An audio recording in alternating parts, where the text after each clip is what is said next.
Hey, how are you doing? Before I start sharing everything I've put together for today, I want to ask you one simple question. But I need you to answer it honestly, okay? Have you ever had that feeling that no matter how hard you work, no matter how much you earn, the money just seems to vanish?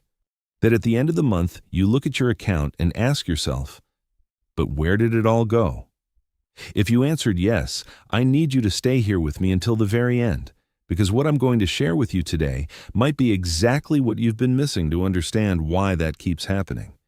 And look, it's not a lack of effort, it's not a lack of intelligence, and it's definitely not bad luck. There's something much deeper going on, something that most people never notice, because this behavior doesn't hurt, it doesn't create immediate guilt, and most of the time it actually looks like a good thing. It actually looks like you're moving forward. Over the next few minutes, I'm going to walk you through the story of someone who lived exactly this, someone who watched their income grow year after year and still never moved forward financially. And we're going to understand together why that happened. But not only that, I'm going to show you the exact moment when money starts being sabotaged, how the brain itself contributes to making that happen, and most importantly of all, what you can do to interrupt this cycle before it keeps you stuck for even more years. So stay here, because this content was made with you in mind. Let's start with a situation that I'm sure is going to sound very familiar to you. Think about this with me. You're at a point in your life where things are starting to get better. You get a raise, you land a new client, you close a bigger contract, or you simply start organizing your income streams a little more effectively. The feeling is good, right? It's that lightness of thinking. Finally, things are moving forward. And then, almost automatically, without even fully realizing it, you start making small adjustments to your routine. You switch restaurants, you start ordering food more often, you consider getting a new car, you think about moving to a better apartment, you buy slightly more expensive clothes, you sign up for one more streaming service, you start traveling a little more. Each one of those things on its own seems completely reasonable, doesn't it? After all, you worked hard, you put in the effort, you deserve to enjoy the fruits of your labor. And that's exactly where the danger lies. Not in the fact that you're enjoying life, not in the fact that you want comfort, but in the mechanism that sits behind all of it, in the way your brain interprets income growth and what it does with that information. Because what seems like a fair reward for your effort may actually be the biggest obstacle standing between you and real financial freedom. And I know that statement might sound strange right now, but stay with me, because it's all going to make a lot of sense very shortly. Have you ever stopped to think about why so many people who earn well still live right at the edge of what they make? Have you ever wondered why famous athletes, well-known artists, and successful business owners end up going broke even after accumulating fortunes? What is the common denominator in all those stories? That's the question we're going to answer today. And the answer is going to surprise you because it's not where you'd expect it to be. It's not in a lack of basic financial education, it's not in the absence of investments, and it's not in obviously wrong financial decisions. It's in a silent habit, a behavior so normalized that most people never even consider it could be a problem. And this habit has a name within behavioral psychology, but before I tell you the name, I want you to understand how it works in practice, because once you understand the mechanism, the name is going to make complete sense. So think about this situation. There's a person. I'll call him Carlos, because it could be anyone. It could be someone you know. It could even be you at some point in your life. Carlos is 38 years old, has been working in the same field for more than 15 years, has been growing professionally, has been earning more over time. When Carlos started out, he earned a modest salary, lived simply, watched every cent because he had to. As the years went by, he kept progressing, kept earning more, and kept adjusting his lifestyle to match what was coming in. At 38, Carlos earns 3 times more than he did at 25. But here's the question that really matters. Is Carlos 3 times closer to financial independence than he was at 25? The answer, in most cases similar to Carlos's, is no. And that's not a coincidence, that's a pattern. It's a behavioral pattern that repeats itself with a frightening frequency. and that is directly connected to how our brains were programmed to deal with resources, with rewards, and with the perception of progress. And I need you to pay close attention to this because we're talking about psychology. We're talking about how the human mind works. And when you understand how your mind works, you gain power over it, not the other way around. So answer this mentally.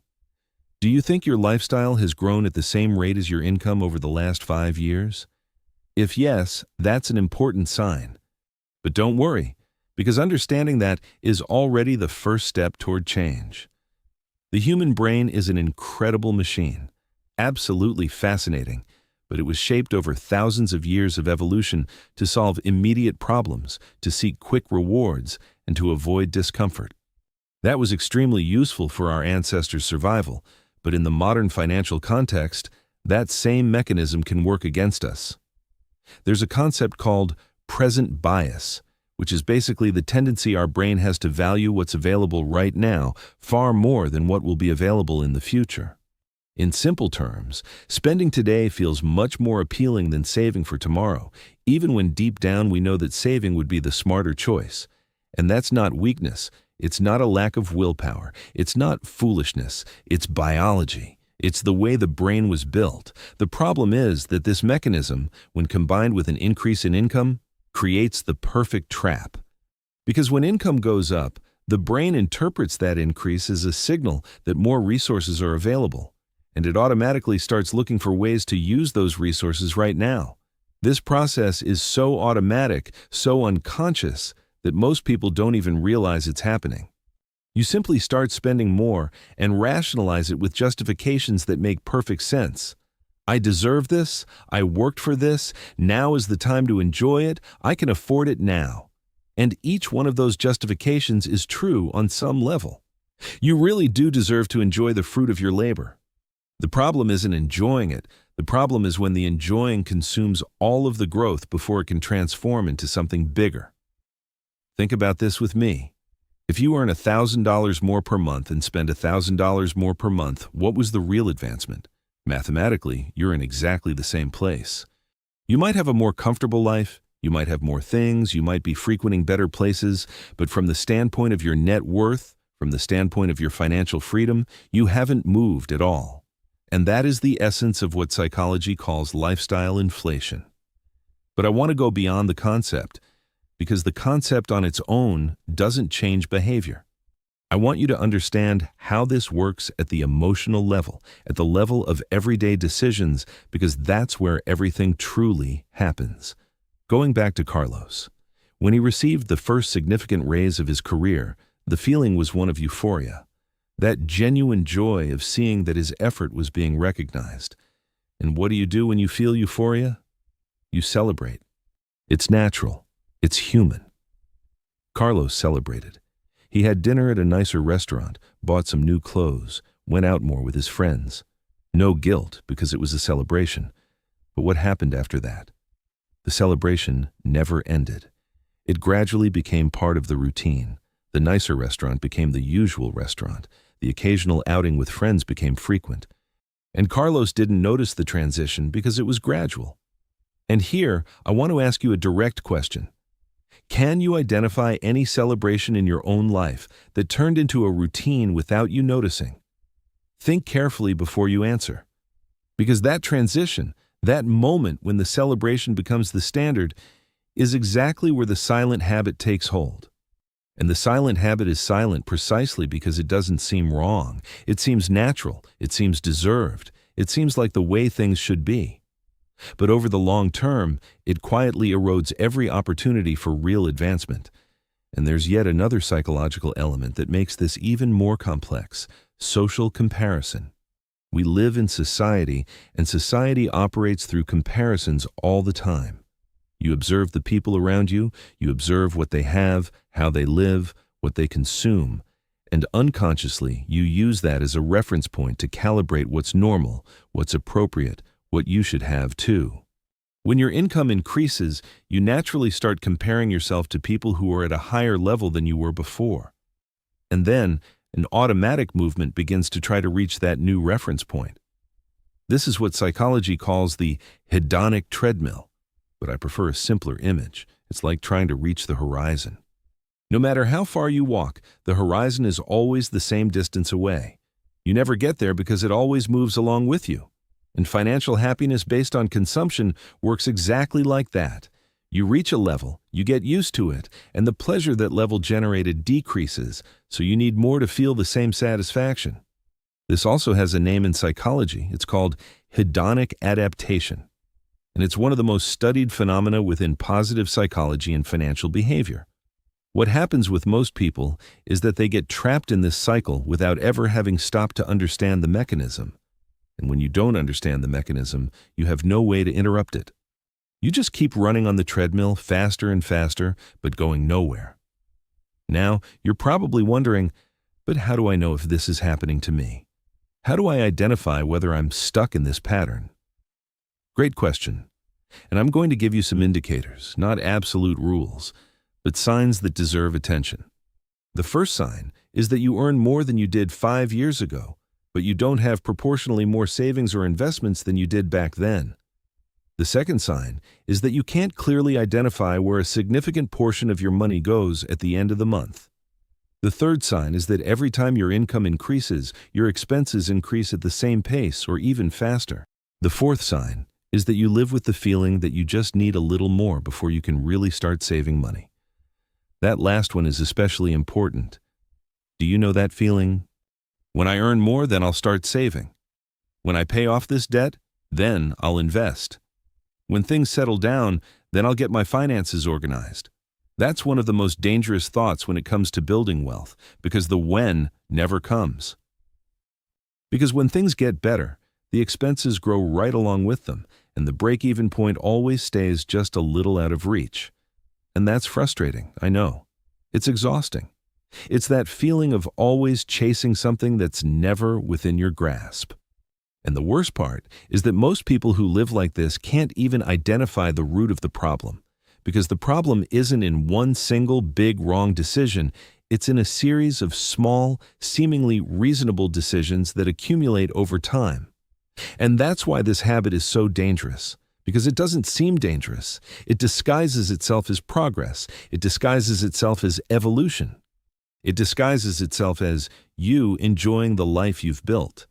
But underneath that appearance, it is silently consuming your real growth potential. Now, I want to take you to a deeper level of this analysis, because I think understanding only the behavior isn't enough. I want you to understand the emotional root of this, because the emotional root is where real change happens. Why do we spend when income increases? Beyond the biology I mentioned earlier, there's a very important emotional layer. For many people, consumption is directly tied to identity. What you have, what you wear, where you live, where you eat, what car you drive. All of that communicates who you are to society and, even more importantly, to yourself. When income increases, there's an internal and external pressure to update that identity, to show that you've reached a new level, to feel worthy of the success you're achieving. And this is an extremely sensitive point, because touching on it means touching on issues of self-esteem, belonging, and validation. Have you ever stopped to think about whether any of your consumption decisions are tied to a need to feel recognized or to show others that you're doing well? There's no judgment in that question. It's an honest and important reflection. Because when consumption is in service of self-esteem, it's never enough. You'll always need more to maintain the perception that you're growing, that you're evolving, that you're at a different level. And so, the cycle perpetuates itself. Going back to Carlos, at a certain point in his life, he began to notice that, despite earning well, he wasn't accumulating anything. When he sat down to run the numbers, something was always missing. And the feeling wasn't that he was living beyond his means, because everything he was consuming seemed within a reasonable range for his income level. But the problem is exactly that. What was reasonable kept being redefined continuously. What had once been a luxury became comfort. What was comfort became a necessity. And what was a basic necessity was no longer even considered, because it had become so normalized that it had dropped off the radar entirely. This is what I call the progressive normalization of spending. And it's especially treacherous because it happens so gradually that you don't feel the change. It's like heating water very slowly. You don't feel the exact moment it starts to boil, but at some point it is boiling, and you wonder how you got there. There's a very useful mental experiment I want you to do right now. Think about what your lifestyle was like 10 years ago. What you ate, where you lived, what kind of clothes you bought, how you got around, how you entertained yourself. Now compare that to today. How much of what you now consider a necessity was 10 years ago something you would have considered a luxury? Do this exercise honestly. There's no right or wrong answer, but the reflection itself is very revealing, because it shows you clearly how the reference point has been shifting over time. And that movement is natural up to a certain point. It's expected that life gets better over time. It's expected that you have more comfort as you grow professionally. The problem lies in the proportion. When comfort grows at the same speed as income, accumulation never happens. And without accumulation, there's no wealth. And without wealth, there's no freedom. And without freedom, you depend on continuing to work at the same pace forever, with no room to make mistakes, no room to make choices, no room to rest when you need to. That is the real consequence of the silent habit we're discussing here. It's not just that you're spending more than you should, it's that you become trapped in a life structure that requires a certain income level to sustain itself, and any instability in that income immediately becomes a crisis. And have you ever experienced that? Have you ever felt that a drop in income, even a temporary one, would be a catastrophe? That's a sign that the lifestyle was built on a very fragile foundation, one that depends on everything staying the same or getting better, with no margin for variation. And life rarely works that way. Crises happen, illness happens, opportunities that require investment come along, moments when you would need to have a choice come along. And if your lifestyle consumes everything you earn, in those moments you have no choice. You're trapped. And that, at its core, is the most subtle form of lack of freedom that exists. Because it doesn't look like a lack of freedom. It looks like a good life. It looks like comfort. It looks like you're living well. But the first time you need a different way out and don't have one, reality hits with full force. Now, I know that at this point you might be thinking, okay, I understand the problem. But what do I do with that? And that is the right question. Because understanding the problem is fundamental, but staying only at the diagnosis doesn't do much good. So I want to take you now to the part of this conversation that's about change, about how to interrupt this cycle, about how to start building a different relationship with the money that comes into your life. But first, I need you to understand something very important. Change doesn't start with a spreadsheet. It doesn't start with cutting expenses. It doesn't start with restriction.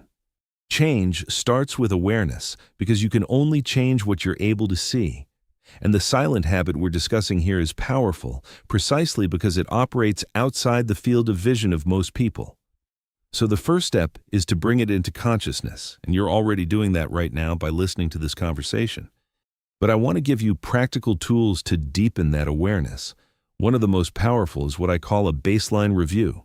It works like this. You take your bank statements from the last 3 months and you analyze not the individual expenses, but the categories. How much are you spending on food, on housing, on transportation, on entertainment, on clothing and appearance, on subscriptions and services? Then you compare those numbers to what you were spending 3 years ago in the same categories. Did the proportion change? And more importantly, was that change a conscious decision, or did it happen gradually without you noticing? This review can be a moment of genuine surprise. Because when you put it in perspective, it's very common to realize that entire categories have inflated without you having made a deliberate choice about it. And then you can ask a very powerful question. Did this category inflate because I decided that this level of spending brings me more happiness, more quality of life, more value?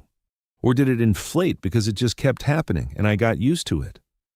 That distinction is fundamental because there's a huge difference between consciously choosing to spend more on something you deeply value and simply letting the spending grow out of inertia. One is a decision aligned with your values. The other is the autopilot operating in favor of consumption. And here arises one of the most important questions in this entire conversation. Do you know what your real financial values are? Not the values you think you should have, not the values that seem correct in theory, but the values that actually guide your decisions when no one is watching? Because when you don't have clarity about that, any impulse to consume seems justifiable. And so the budget keeps giving way, the standard keeps rising, and accumulation keeps getting pushed off to a future that never arrives. One of the most impactful stories I've ever followed was that of a woman I'll call Marcia, who worked as a consultant and over the last 8 years had doubled her income.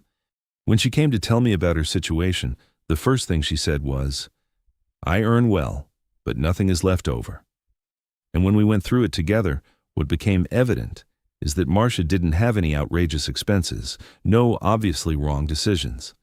She had simply gotten used to a lifestyle that consumed exactly what came in. Every raise had been absorbed almost instantly. She traded in her car when her income went up. She moved to a better apartment when she landed a new client. She started traveling internationally when the company had a good quarter. Each one of those decisions, in isolation, had a completely reasonable justification. But the combined result was that, despite 8 years of consistent professional growth, her net worth was almost non-existent. She had no emergency fund, no significant investments, and when she thought about stopping work, she couldn't imagine how that would even be possible. And the feeling she described was very interesting. She said she felt like she was running on a treadmill. The harder she ran, the faster the treadmill moved, and she was exhausted. That treadmill image is perfect for describing what happens when lifestyle grows alongside income. You work more, you earn more, you spend more, you need to work more to maintain what you have, and the cycle closes with no apparent way out. But the question I'm asking you right now is, where do you want to be 10 years from now? And I'm not talking about income. I'm talking about freedom. I'm talking about choice. Do you want to have the option to work less if you want to change fields if you need to help a family member if a need arises, to get through a crisis without falling into despair? Those are the right questions about money. It's not how much you earn, it's how much freedom your money buys you, and financial freedom is not an abstract concept, it's concrete. It's the difference between having options and not having them. It's the difference between being able to say no to a job that's hurting you and having to accept anything because the bills can't wait. It's the difference between an emergency being an inconvenience and being a catastrophe. And here I ask you, is your money right now building that freedom, or is it building a life structure that's going to demand more and more from you just to sustain itself? That's the million-dollar question. And an honest answer to that question might be the beginning of real change. But I want to go further here, because there's an element of this story I haven't touched on yet that is absolutely crucial: the role of emotions in financial decisions. We tend to think of finance as math, as numbers, as spreadsheets. But the truth is that the vast majority of the financial decisions we make are emotional. And when we don't recognize that, we end up trying to solve an emotional problem with technical tools, and that rarely works. Think about this with me. Why do people spend when they're sad? Why do they spend when they're stressed? Why do they spend to celebrate, to relax, to feel better? Because consumption has a powerful emotional function. It offers immediate relief, immediate pleasure, an immediate sense of control. And in a world where so many things seem out of our control, being able to choose what to buy is one of the most accessible ways to recover the feeling of agency, of decision-making power. The problem is that this emotional use of consumption is insatiable. The sadness comes back, the stress comes back, the need for validation comes back, and the usual solution is right there, ready, available, and increasingly normalized. And so you spend again, and again. And it becomes harder and harder to imagine any other way of dealing with those emotions. This is not weakness, this is conditioning. You have been conditioned throughout your life by a series of experiences, cultural influences, and marketing appeals to associate consumption with well-being. And undoing that conditioning requires intention, awareness, and patience. But it's completely possible. And it starts with a simple question you can ask yourself before any purchase that isn't a basic necessity. What am I feeling right now? What is the emotion behind this urge to buy? It's not about not buying, it's just about understanding. Because when you understand what's underneath, you have a choice. You can decide to buy anyway, consciously, or you can realize that what you actually need is something else entirely. A conversation, some rest, an enjoyable activity that doesn't involve spending money. That's a small but transformative exercise, and over time, it will change your relationship with consumption in a way that no spreadsheet can do on its own. I want to tell you now about a concept that very few people know, but that I consider one of the most powerful when it comes to building wealth. This concept is called pay yourself first. The idea is simple in theory but profound in practice. Before paying any bill, before buying anything, before making any expenditure, you set aside a portion of your income for yourself, for an investment, for a reserve, for the construction of your future. It seems obvious, but most people do exactly the opposite. They spend everything they have, and if anything is left at the end of the month, then they think about saving. And there's almost never anything left. Because spending expands to fill the available space, that's almost a law of financial nature. If you have $1,000 available, you'll spend $1,000. If you have $2,000, you'll spend $2,000. The only way to break that is to remove the availability before the spending happens. When you decide that you're going to set aside a percentage of your income as soon as it comes in, and you do it automatically without it passing through your main checking account, you are literally protecting your future from yourself. From the version of you that will act on autopilot, that will justify one expense here, one expense there, and at the end of the month will look at the account and wonder where everything went. But it's not enough to just set it aside. You need to understand why you're setting it aside. And that brings us back to the question of values, because it's your why that will keep you steady in the moments when temptation shows up, and it will show up. It always does. And the why needs to be bigger than the immediate pleasure of spending. For some people, the why is security, being able to get through a crisis without despair. For others, it's freedom, being able to choose to work less someday. For others, it's legacy, leaving something concrete for their children or grandchildren. For others, it's independence, not depending on anyone under any circumstance. What is your why? That's a question that deserves real reflection. And when you find the true answer, not the answer that sounds nice, but the one that actually moves you, you'll realize that saving money stops being a sacrifice and starts being an alignment. An alignment with who you want to be and with the life you want to have. Going back to Carlos and Marcia, both of them went through a process of reviewing their values and their whys. And what happened was interesting. It wasn't a radical change. It wasn't a decision to cut everything and live a Spartan existence. It was a redefinition of priorities, a conscious choice about what was worth consuming and what was being spent on autopilot without bringing real happiness or real value. Carlos realized that a good portion of his spending on expensive restaurants was more about impressing people than about satisfying himself. He actually loved to cook, but he had set that pleasure aside because the new lifestyle standard called for dining out. When he got back into the habit of cooking and drastically reduced his restaurant outings, he felt no loss of quality of life whatsoever. On the contrary, he reclaimed something he genuinely enjoyed, and the money that was freed up started going toward a monthly investment that within 2 years had become a reserve he had never had before. Marcia, for her part, realized that international travel was genuinely important to her, but that the apartment she was paying for was far too large for one person and that she spent most of her time in her home office. She opted for a smaller place that was still comfortable but cost significantly less and redirected that difference toward investments. Within 3 years, her financial situation had changed in a way that she herself described as unbelievable.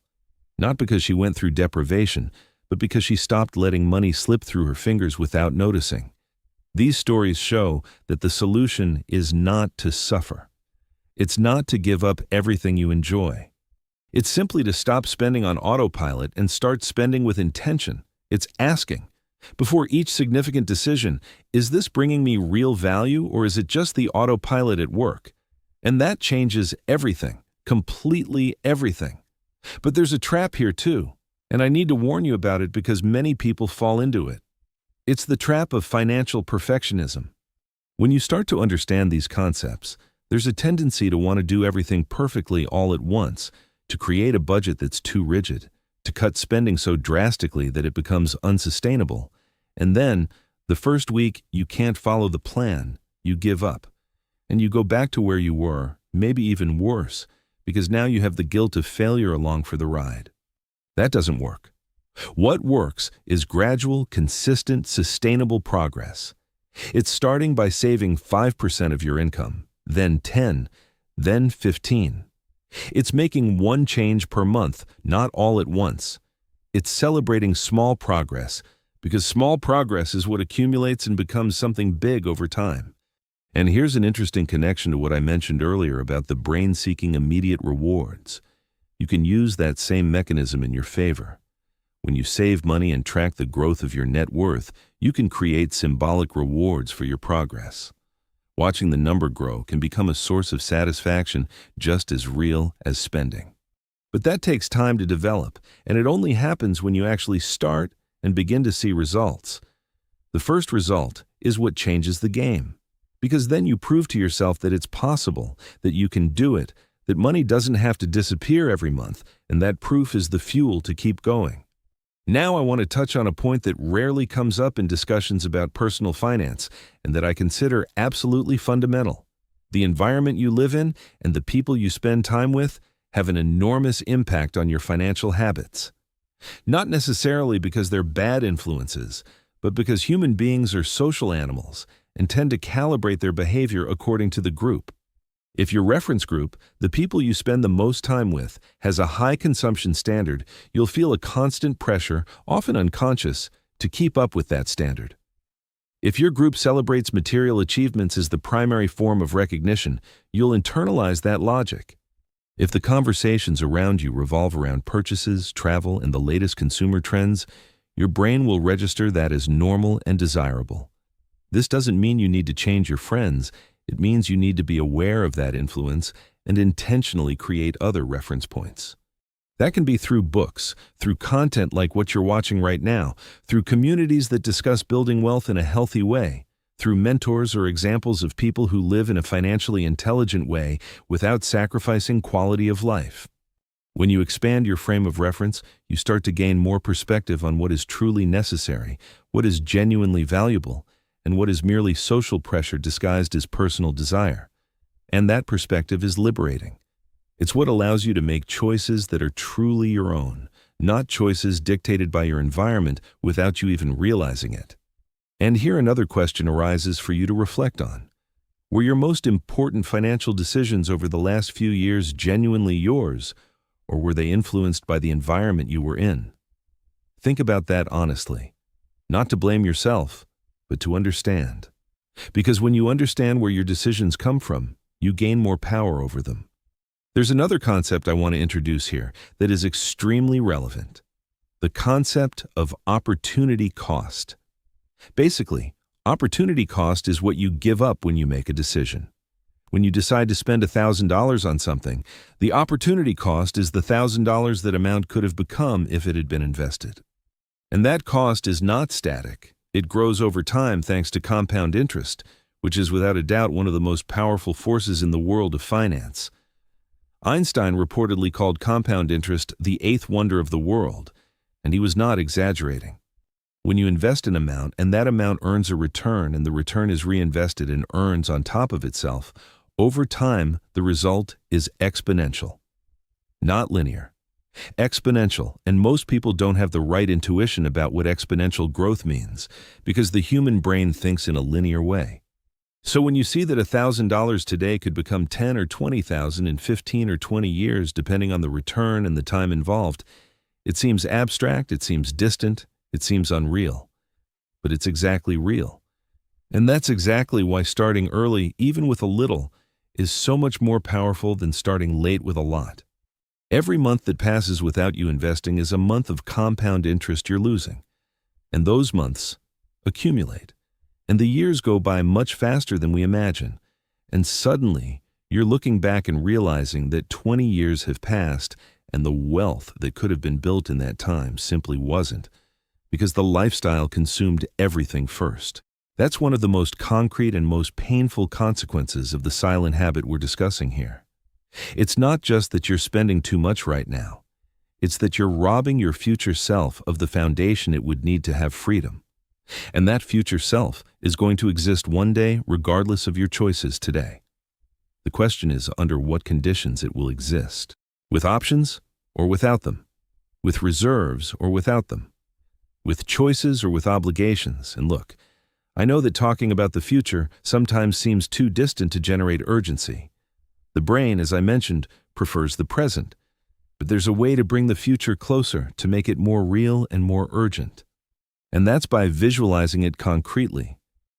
What do you want your day-to-day life to look like 15 years from now? Not what you want your bank account to look like. What you want your day to look like. What time do you wake up? What do you do in the morning? Who do you spend your time with? What do you work on if you're still working? What kind of concerns do you have? What kind of freedoms do you have? When you build that vision with real details, it stops being an abstract concept and becomes something you can actually feel. And then it becomes a far more powerful motivator than any number on a spreadsheet. Carlos went through that exercise, and what emerged was a very clear image. He wanted to be able to take 3 months out of every year to travel and explore new things without worrying about money, without needing to work remotely during his trips, without counting the days until he could go back. That vision became his compass. And every time he found himself tempted by an autopilot expense, he put that image in front of him and asked, "Does this expense bring me closer to or further from where I want to go?" Not that he never spent money, but he started spending in a much more conscious, much more intentional way. And within 2 years, the change in his net worth was enough to prove that the path was right. Marcia, for her part, when she did the visualization exercise, realized that what she wanted most was security. Not luxury, not travel, not status. Security. The certainty that if something went wrong, if she got sick, if the market got worse, if she needed to stop for a while, she would be okay. That revealed a deep contradiction. She was living a lifestyle that was the antithesis of the security she desired, because any interruption in income would immediately become a crisis. Recognizing that contradiction was painful, but it was transformative, because she was then able to realign her decisions with what she truly valued. And when there is that alignment, changes happen in a much more natural and sustainable way, because it doesn't feel like sacrifice, it feels like choice. There is an enormous difference between sacrifice and choice. Sacrifice generates resistance, exhaustion, and abandonment. Choice generates commitment, identity, and consistency. And it's consistency that builds wealth. Not one brilliant, isolated decision. Not one fantastic investment made once. The consistency of month after month, year after year, making choices aligned with what you truly want for your life. Now, there's one final layer of this discussion I want to bring up before we wrap up, and it's about identity. Not about what you have, but about who you are. Because at its core, building financial health is also building identity. It's about becoming the type of person who makes conscious financial decisions, who thinks long-term, who separates the emotion of consumption from the emotion of genuine value, who understands how their own brain works and uses that understanding in their favor. When you start to identify as that person, financial decisions change, because it's no longer a matter of willpower. It's a matter of being consistent with who you are. You don't eat rotten meat not because you have the willpower on that particular day, but because you simply don't eat that. It's incompatible with who you are. In the same way, when you identify as someone who makes conscious financial decisions, certain autopilot expenses start to feel incompatible with that identity. And then the change sustains itself in a way that no technique or spreadsheet can do on its own. This is what psychologists call behavior-based identity. And it's built exactly the way Marcia and Carlos built it, one decision at a time, 1 month at a time, proving to yourself that it's possible to act in a different way. And every time you act in alignment with that identity, it gets stronger. And the stronger it gets, the less effort it takes to maintain the new behaviors. It's a virtuous cycle that begins with one simple decision: the decision to pay attention. to pay attention to what comes in, to what goes out, to what you feel before spending, to what you truly value, to who you want to be and what life you want to have. Because at the end of the day, money is a tool. It's not the objective. The objective is the life you want to live. And when money starts truly serving that life, when it starts building the freedom you desire instead of feeding a cycle of automatic consumption, everything changes. Your relationship with work changes. Your relationship with decisions changes. The sense of control over your own life changes. And that is the destination I want you to envision right now. Not deprivation, not a life of spreadsheets and restrictions, but a life where you have options, where your money works in your favor, where the future is not a threat but a possibility. And that destination is available to any person who decides to understand how their own behavior works and chooses to act with intention instead of on autopilot. You made it this far in this conversation, and that already tells me that you're someone who is willing to reflect, to question, to go beyond the obvious. And that is exactly what is needed to begin real change. Not perfection, not extraordinary courage, just the willingness to look honestly at your own situation and take a different step. And the first step can be simple. Identify one recurring expense in your life that grew on autopilot, that wasn't a conscious choice, and ask yourself whether it's aligned with what you truly value. Just one expense, just one question, and see what comes up from there. Because sometimes big change begins with a small detail that, when seen with clarity, reveals everything that needs to be reconsidered. And when that happens, you don't need more willpower. You need more awareness, and awareness you're already building. Right now.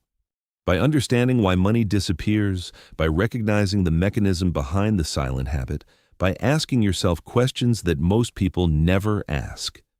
This is the beginning. This is the turning point.